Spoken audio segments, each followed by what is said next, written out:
Kidney নষ্ট হয়ে গেছে সস্তা খাবার খাওয়ানোর ফলে। হ্যালো এভরিওয়ান, আসসালামু আলাইকুম।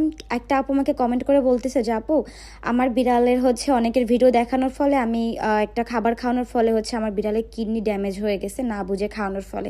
এই একটা রোগ এখন কম বেশি সব বিড়ালেরই হচ্ছে। হ্যালো এভরিওয়ান, আসসালামু আলাইকুম। আজকে যে ভিডিওটা আমি শেয়ার করব আপনাদের সাথে হয়তো কিছুটা হেল্পফুল হবে আপনাদের জন্য, তাই সম্পূর্ণ ভিডিওটা দেখবেন।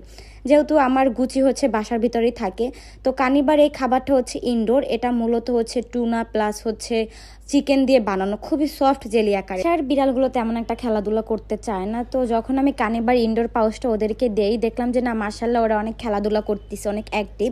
যেহেতু এই পাউচটা আপনার বিড়ালকে মাসল ডেভেলপমেন্ট করবে, অনেক এনার্জি দিবে। আর কানিবার পাউচগুলো খুবই কোয়ালিটিফুল প্রিমিয়াম ক্যাট ফুড দেখা যায়। তো আমি এর কারণে এই খাবারটা খাওয়াই। আর এটা একটা বিশেষ দিক কি জানেন, এটা যেহেতু লো সোডিয়াম, মানে এতে কোনো ধরনের সল্ট মিশানো নাই, যার ফলে দেখা যায় আপনার বিড়ালের কিডনি সেফ থাকবে।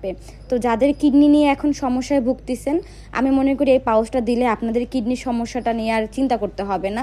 ইনশাল্লাহ সুস্থ থাকবে সবসময় আপনার বিড়াল। একটা সমস্যা, অনেক গা চেটে লোমগুলো পেটে জমা করে, তো এই খাবারটা যখন দেয় ওরা বমি করে বের করে ফেলে। এই কারণেই কানিবার ইনডোর পাউচটা দেওয়া। আশা করি যদি সম্পূর্ণ ভিডিওটা আপনারা দেখেন আপনাদের অনেক হেল্পফুল হবে ভিডিওটা। পাউচগুলো আমি নিয়েছিলাম রাজধানী পেট মার্ট পেজ থেকে, মানে অনলাইন থেকে শপিং করছিলাম। তো আপনারা একবার হলো এই পাউচটা খাওয়াবেন। সবাই ভালো থাকবেন। আল্লাহ হাফেজ, টাটা। অবশ্যই লাইক কমেন্ট শেয়ার করবেন।